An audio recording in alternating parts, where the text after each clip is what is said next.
The sleek Imperial scout ship emerged from hyperspace at the edge of Earth's solar system, its silver hull gleaming in the distant sunlight. Inside the vessel, 3 blue-skinned Imperial officers stared in confusion at their sensor readings. Something was wrong. "Impossible," muttered the lead officer, tapping his display screen. The readings showed defensive installations throughout the system, but this sector was marked as pre-spaceflight. In Earth's Defense Command Center, buried deep beneath the Rocky Mountains, Captain James Walker watched the alien vessel on his holographic display. His team had tracked the scout ship since it first appeared near Pluto's orbit. This wasn't the first Imperial ship they'd spotted, but it was the closest one had ever come to Earth. "They're scanning us, sir," reported his sensor officer. "Should we raise the shields?" Walker smiled. "No. Let them look for another minute. I want them to see just enough to get nervous." The Empire had no idea that Earth had been watching them for decades. Humanity had detected their first Imperial ships 20 years ago and had been preparing ever since. They'd observed, learned, and built their defenses in complete secrecy. The scout ship moved closer, passing Jupiter's orbit. Its scanning beams intensified, probing Earth's defenses. Walker checked his tactical display. The vessel was now within range of their first defensive line. "Signal the outer platforms," he ordered. "Warning shot pattern Alpha." In space, hidden quantum satellites activated. A web of invisible energy fields spread between them, forming a complex geometric pattern. The Imperial ship's sensors suddenly went dark. Inside the scout vessel, alarms blared. "We've lost all scanning capability," shouted one of the officers. "Some kind of interference field." The lead officer grabbed his communication controls. "This is Scout Ship 247, requesting immediate contact with local authorities. We represent the Galactic Empire and..." His transmission cut off as Earth's quantum field intensified. The scout ship's engines sputtered and died, leaving them drifting in space. Walker opened a channel. "Imperial vessel, this is Earth Defense Command. You have entered restricted space without authorization. Your systems have been temporarily disabled as a precautionary measure." The shocked silence that followed brought another smile to Walker's face. Finally, the Imperial officer responded, his voice heavy with disbelief. "Earth Defense Command. This planet is listed as pre-spaceflight in our records. We demand an explanation." "Your records," Walker replied calmly, "are out of date. Earth is a sovereign world with full defensive capabilities. We've been aware of the Empire's presence for some time but chose not to announce ourselves until necessary." As if to emphasize his point, a massive Earth Defense Force ship decloaked near the disabled scout vessel. Its hull gleamed with an odd, shifting pattern that seemed to bend light around it. The design was like nothing in Imperial records. "We will escort you to our diplomatic station near Luna Base," Walker continued. "There, you will meet with our representatives to discuss the terms of future Imperial interactions with Earth space. Be advised that any aggressive action will be met with immediate defensive measures." The Imperial officer sputtered. "You can't dictate terms to the Empire. We represent over 500 worlds." "And we represent one," Walker answered firmly. "One that you failed to properly evaluate. One that has been watching, learning, and preparing. One that will not be simply absorbed into your empire."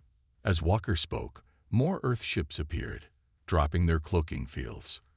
The scout ship's crew watched in growing alarm as they realized they were surrounded by technology they barely understood. "Your engines will be restored momentarily," Walker said. "You will follow our escort to the diplomatic station. There, you'll learn why Earth is different from the other worlds you've encountered. Welcome to Earth space, Imperial friends. I suggest you follow our traffic laws carefully." The incident lasted less than 30 minutes, but news of it spread through Imperial channels at light speed. Humanity had revealed itself, but not as the Empire expected. They weren't primitive natives awaiting uplift. They were equals who had chosen their moment of revelation carefully. And they were about to change the galaxy forever. The Global Council chamber buzzed with tension. Representatives from every nation on Earth sat around the massive circular table, their faces illuminated by the holographic display floating in the center. The image showed the Imperial diplomatic fleet holding position near Mars, waiting for Earth's response. Admiral Mary Thompson stood at the podium, her gray uniform crisp and immaculate.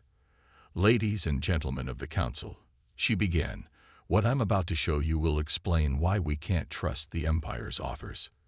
With a gesture, she changed the hologram. Now it showed dozens of worlds, each marked with data about their first contact with the Empire. The statistics told a grim story. Every world that accepted Imperial membership lost its independence within 5 years, Thompson explained. Their resources were stripped, their people relegated to second-class citizens. The Empire doesn't want partners, they want subjects. The Chinese representative leaned forward. "And you believe our defenses can truly stop them?" Thompson smiled and pressed another button. The hologram shifted to show Earth's defensive grid. Thousands of quantum satellites orbited the planet, connected by invisible energy fields that could stop any known weapon. "We've spent 20 years preparing," she said. "While they thought we were primitive, we studied their technology. And we improved it." The room fell silent as she demonstrated Earth's advances. The quantum shields were just the beginning. They had gravity manipulation technology that could tear ships apart, energy weapons that could disable whole fleets without destroying them, and defense systems that adapted to any attack. Just then, the chamber's doors swung open. Director Tom Anderson of Earth Intelligence hurried in, his face grim. "They're trying to bribe us," he announced, dropping a data pad on the table. "The Empire just attempted to transfer massive amounts of credits to 50 different government officials." Murmurs filled the room, but they weren't of temptation. They were of anger. The Brazilian representative stood up. "They think we can be bought, like some common merchants." "Worse," Anderson replied. "They're also threatening our trading partners in the Proxima Centauri colony. Either we join the Empire, or they'll cut off our primary source of rare minerals."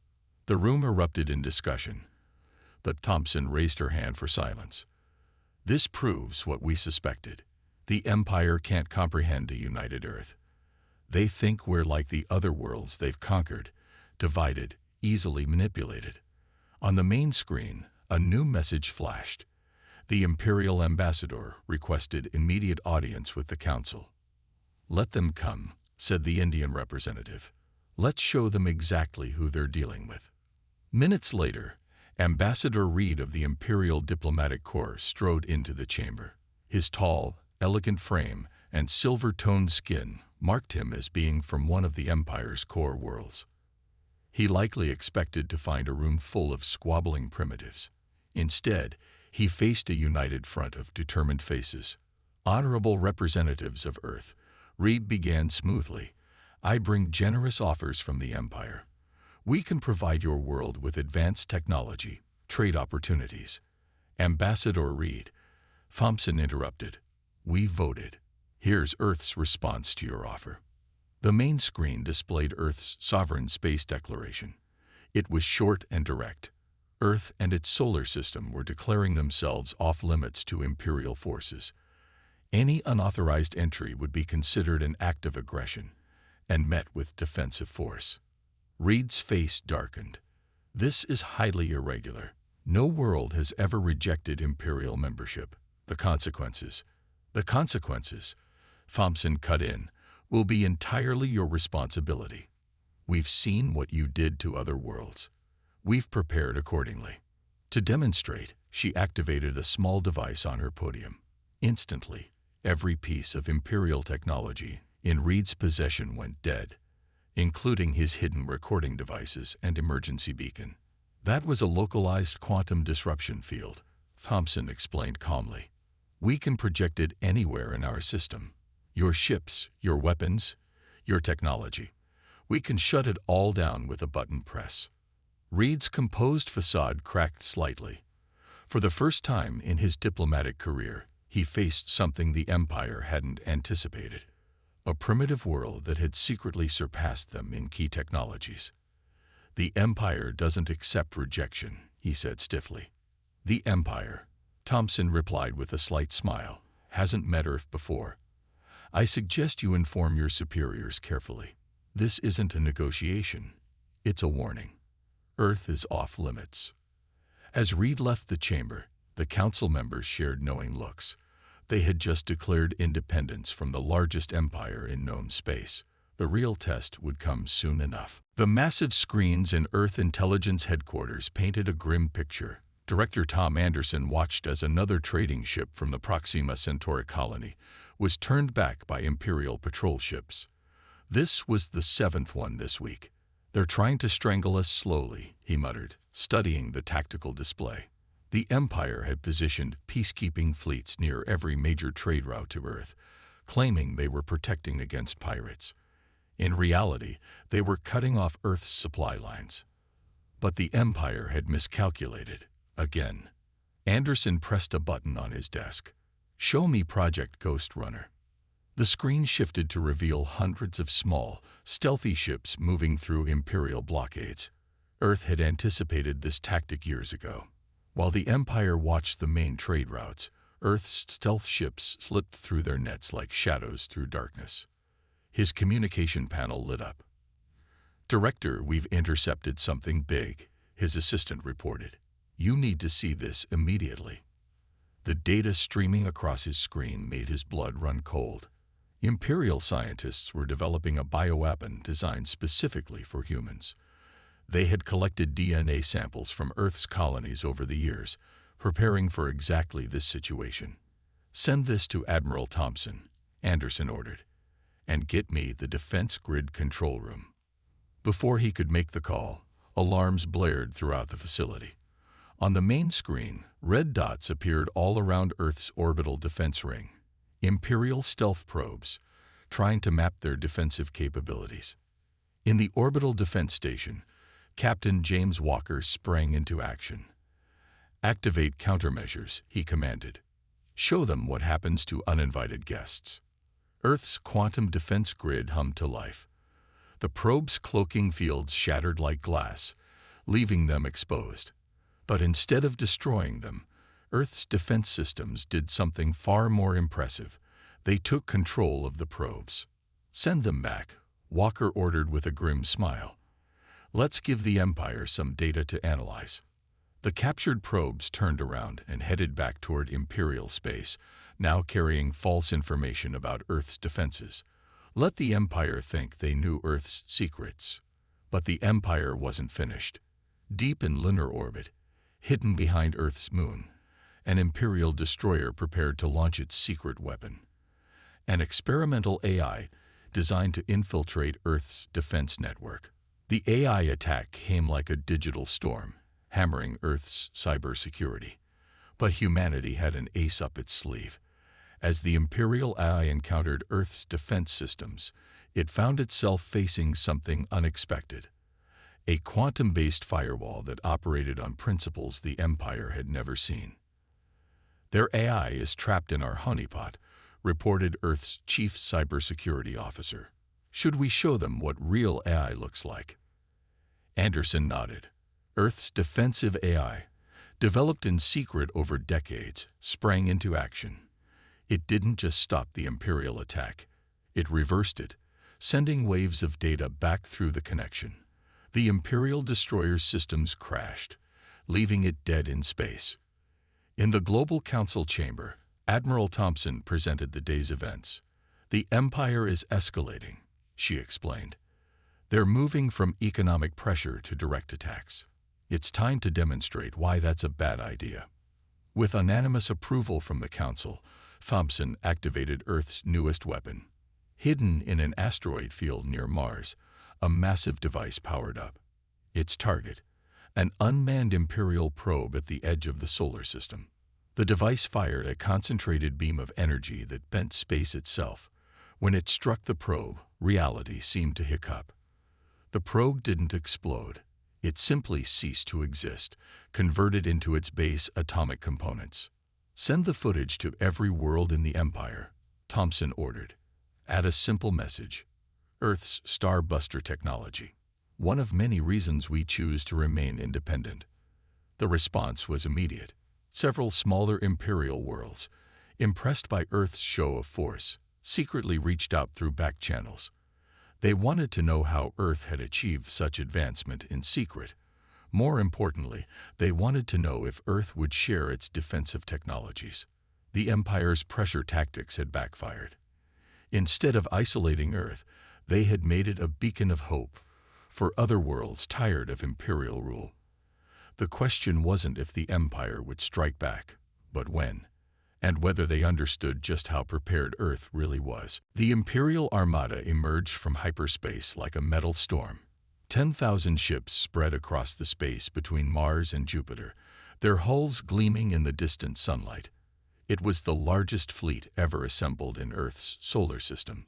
Admiral Mary Thompson stood on the bridge of the EDF Defender, Earth's flagship, watching the tactical display with calm eyes. "Right on schedule," she said. "They're trying to overwhelm us with numbers." The Imperial ships moved forward in perfect formation, led by massive dreadnoughts that could crack planets. Behind them came waves of destroyers, cruisers, and fighter carriers. Their message was clear: submit or be destroyed. "Admiral," the communication officer called out, "they're broadcasting on all frequencies." The holographic display showed the Imperial Fleet Commander, his silver-skinned face stern and confident. "This is your final warning," he announced. "Earth will submit to Imperial authority or face immediate destruction. You have 1 hour to lower your defenses." Thompson didn't respond. Instead, she opened a channel to all Earth forces. "Remember your training," she said. "Defensive pattern echo. Let them come to us." Earth's response to the massive fleet was puzzling to the Imperial commanders. No ships moved to intercept them. No weapons powered up. The quantum defense grid remained dormant. Earth's orbital platforms simply floated silently in space. "They're surrendering," the Imperial commander said with satisfaction. "Move the fleet into low orbit. Prepare boarding parties." But as the Imperial ships crossed the orbit of Mars, Thompson smiled. "Now," she ordered. Hidden beneath the surface of Mars, massive electromagnetic pulse generators activated. Designed and built in secret over 2 decades, they were unlike anything the Empire had ever encountered. The pulse waves spread out like a ripple in space, invisible but unstoppable. The first wave of Imperial ships simply stopped. Their engines died, their weapons went dark, and their shields collapsed. The second wave tried to turn back, but was caught in the same trap. Ship after ship fell silent. "Phase 2, Thompson commanded. Earth's orbital platforms suddenly came to life, but not with weapons. Each one projected a powerful tractor beam, capturing disabled Imperial ships and gently moving them into stable orbits. Not a single shot had been fired. The Imperial commander watched in horror as his mighty fleet became a collection of floating metal. His own flagship systems were failing, backup power barely maintaining life support. "Impossible," he whispered. Then his view screen activated, showing Admiral Thompson. "Imperial Command," she said calmly. "Your fleet is now under our control. Your weapons are disabled, your engines are offline, and your communications are limited to this channel. We could destroy your ships, but that's not Earth's way. Instead, we'll demonstrate true power, the power of mercy." Earth's ships finally moved forward, but they carried repair crews and medical teams, not soldiers. They began evacuating Imperial crews from ships with failing life support, providing aid to those in need. The footage of Earth's defense was broadcast across the galaxy. The images were striking. The mighty Imperial Armada, helpless but unharmed, while Earth's ships provided humanitarian assistance to their would-be conquerors. In his flagship's medical bay, the Imperial commander watched as human doctors treated his injured crew with respect and care. "Why?" he asked a nearby Earth officer. "Why not simply destroy us?" "Because," the officer replied, "Earth believes in showing a better way. Your empire rules through fear. We choose to lead through example. As news of the failed invasion spread, more worlds began questioning Imperial authority. They had witnessed something unprecedented. A single planet defeating the Empire's largest fleet without firing a shot, then showing compassion to their attackers. In Earth's Defense Command Center, Thompson received the first of many messages from other worlds. They all asked the same question: would Earth share its defensive technology with others who wished to be free? The Empire's great show of force had become their greatest humiliation, and Earth's reputation as a defender of freedom was about to change the galaxy forever. The Imperial Palace on Capital World had never been so quiet. In the Grand Strategy Room, the Emperor's advisors watched screens showing protests erupting across 100 worlds. The footage from Earth's victory played again and again on every channel. 10,000 Imperial ships, defeated without a single shot fired. On one of these worlds, a colony called New Haven, the Imperial governor faced an angry crowd. "The Empire protects you," he shouted through his force field barrier. "Without us, you'd be defenseless." A local leader stepped forward, defenseless. She held up a device showing Earth's battle footage, like how the Empire's greatest fleet was defenseless against Earth. "They proved we don't need your protection. We need your absence." Back on Earth, Ambassador Lisa Hart prepared for her most important mission. The Global Council had appointed her to lead Earth's diplomatic response to the wave of worlds seeking alliance. "We've received requests from 37 systems so far," she reported to Admiral Thompson.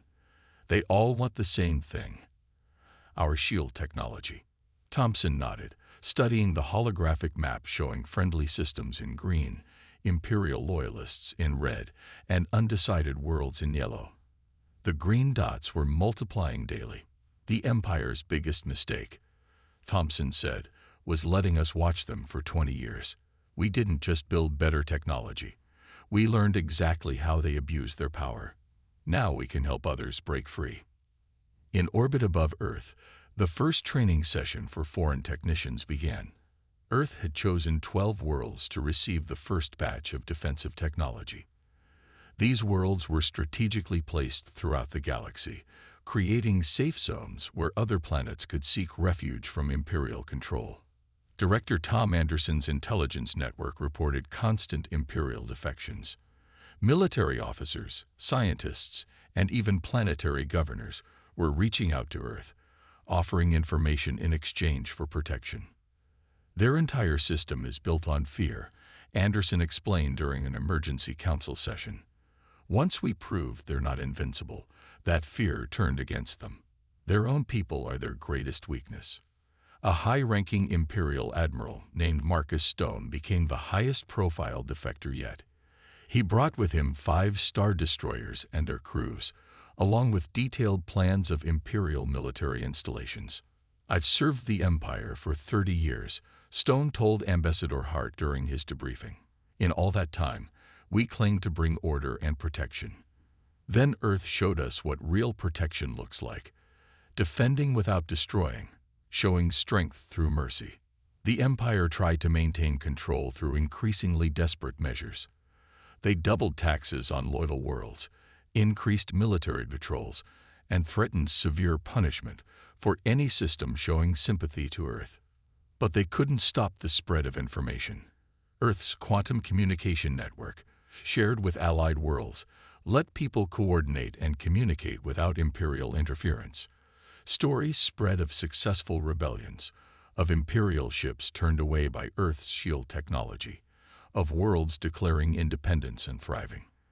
Ambassador Hart traveled from system to system, meeting with local leaders. She didn't make threats or demands like Imperial diplomats. Instead, she offered choices. "Earth doesn't want to rule you," she told a gathering of planetary representatives. "We want to teach you to protect yourselves. The Empire calls this a rebellion. We call it an awakening." In the Centauri system, the first test of Earth's shared technology proved spectacular. An Imperial attack fleet approached the colony, expecting an easy victory.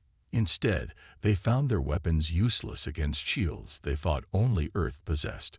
The Empire launched a massive propaganda campaign, claiming Earth was destabilizing the galaxy. But their words fell flat against the evidence of their own actions. More worlds saw the choice between Earth's offer of independence and the Empire's demand for obedience. The revolution wasn't fought with weapons, but with hope. Each world that successfully broke free became proof that others could do the same. The Empire had spent centuries building their power through fear. Earth destroyed that power by showing the galaxy something stronger than fear: the power of choice. The emergency alarm woke Admiral Mary Thompson at 300 hours. The holographic display in her quarters showed something she'd hoped never to see. The Empire had deployed their planet-killer fleet.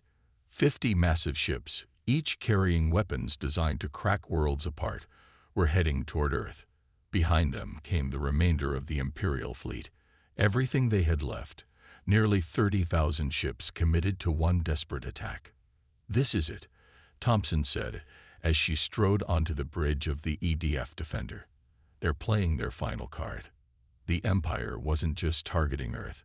Similar fleets were approaching every world that had accepted Earth's shield technology. They planned to destroy them all at once, crushing the revolution in a single brutal strike. Director Tom Anderson's face appeared on the main screen. "Our spies confirm it. They've stripped their core worlds of defenses for this attack. They're risking everything." "Then it's time we showed them our real strength," Thompson replied. She opened a channel to all Earth forces and allied worlds. "This is Admiral Thompson. Execute Operation Dark Mirror." In orbit around Earth, hidden stations began to power up. For 20 years, Earth scientists had studied one of the universe's most dangerous forces: microscopic black holes. Now they had learned to create and control them. The Imperial fleet approached with planet-killer weapons charge. Their plan was simple: overwhelm Earth's defenses with sheer numbers, while their main weapons targeted the planet itself. "Detecting energy buildup in enemy fleet," reported Captain Walker from his defense station. "They're preparing to fire." Thompson took a deep breath. "Activate the gravity web." Around Earth, dozens of artificial microsingularities winked into existence.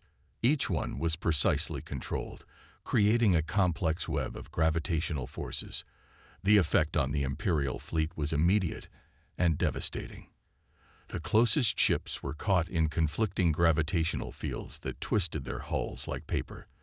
The planet-killer weapons, trying to fire, found their energy beams curved back on themselves by the distorted space. "My God," whispered the Imperial fleet commander as he watched his ships being torn apart by forces he couldn't understand. "What are they doing?" Earth's ships moved through the chaos with precision, their quantum drives allowing them to navigate the gravitational maze.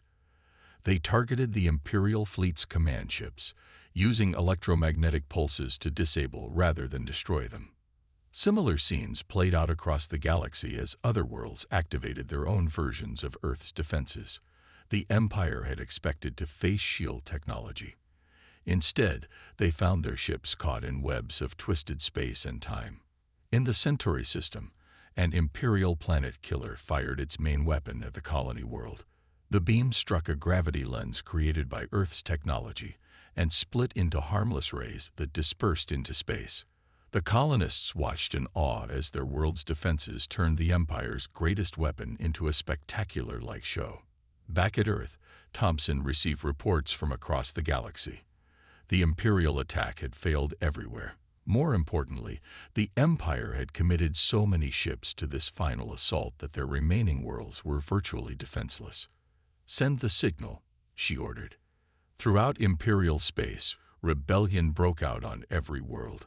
Without ships to maintain control, the Empire's authority crumbled. Centuries of rule through fear ended not with a bang, but with quiet desertion. The Imperial Fleet Commander's ship, now drifting powerless in space, received Earth's transmission. It was the same message being broadcast across the galaxy. "To all Imperial forces, your attack has failed. Your worlds are in revolt. Your fleet is defeated. But Earth's offer remains the same. Surrender, and you will be treated with dignity. Choose to join a galaxy of equals." One by one, Imperial ships began signaling their surrender. The crew of Earth's flagship watched in silence as the mighty Imperial fleet, pride of a civilization that had ruled the stars for centuries, powered down their weapons. "It's over." Anderson's voice came through the comm. "The Empire's central government is collapsing. Their core worlds are declaring independence." Thompson looked at the tactical display, showing the disabled Imperial ships. "No," she said quietly. "It's just beginning. Now we have to prove we can build something better than an empire." 1 year after the Empire's fall, the Grand Assembly Hall on Earth was filled with representatives from over 500 worlds. The same room where Earth had once declared its independence now hosted the founding ceremony of the Galactic Federation of Free Worlds. Ambassador Lisa Hart stood at the podium, looking out at the diverse gathering. Former Imperial worlds sat beside the colonies they once oppressed. Scientists from Earth worked with their alien counterparts, sharing knowledge freely. It was everything they had fought for.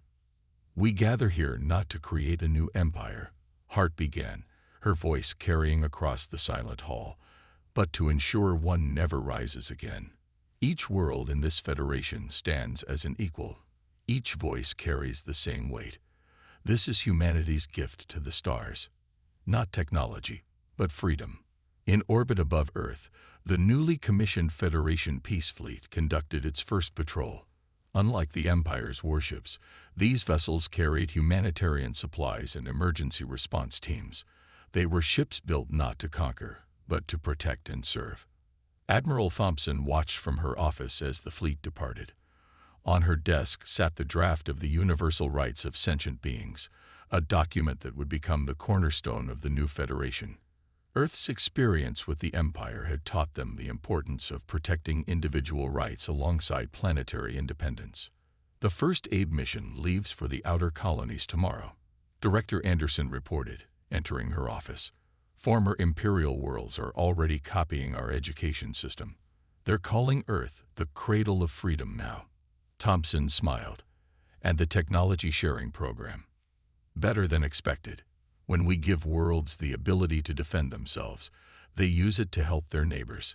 The Empire spent centuries trying to understand why they couldn't maintain control. They never realized that true power comes from letting go of control." Across the galaxy, the changes were visible everywhere. Former Imperial patrol stations became trading posts and cultural centers. The Empire's restrictive information networks were replaced by Earth's quantum communication system, allowing free exchange of ideas between worlds. In the Centauri system, where Earth had won one of its greatest victories, a new academy opened its doors. Here, students from across the galaxy came to learn not just Earth's advanced technology, but also its philosophies of governance and freedom. Former Imperial Commander Marcus Stone, now a Federation instructor, stood before his first class. "The Empire taught us that power comes from weapons and fear," he told his students. "Earth showed us that real power comes from trust and cooperation. That's the lesson that changed the galaxy." Back on Earth, the Global Council had transformed into something greater. Each counselor now also served as a Federation representative, helping to guide the galaxy's transition from imperial rule to democratic freedom. They faced countless challenges: rebuilding damaged worlds, integrating different cultures, preventing the rise of new tyrannies. But Earth had learned patience during its long wait in the shadows. They knew that lasting change takes time and dedication. In the Assembly Hall, Ambassador Hart concluded the Federation's founding ceremony with a declaration that would be remembered for centuries. "Let it be known across all worlds that Earth's greatest victory wasn't defeating an empire. It was showing the galaxy a better way to live. We choose to be not masters or subjects, but partners. Not conquerors or victims, but protectors. Not an empire of fear, but a federation of hope." The applause that followed wasn't just for her words. It was for the promise they represented. Earth had done more than ban an empire from its space. It had banned the very idea of empire from the galaxy's future. In the years that followed, historians would mark this as the moment when the galaxy truly changed. The Empire had ruled through force for centuries, but Earth had transformed the stars with something far more powerful, the simple idea that every world deserved to be free. And so the story of Earth, the world that dared to say no to an empire, became legend. Not because of its victory in war, but because it showed the galaxy that the greatest power isn't the ability to conquer worlds. It's the wisdom to set them free.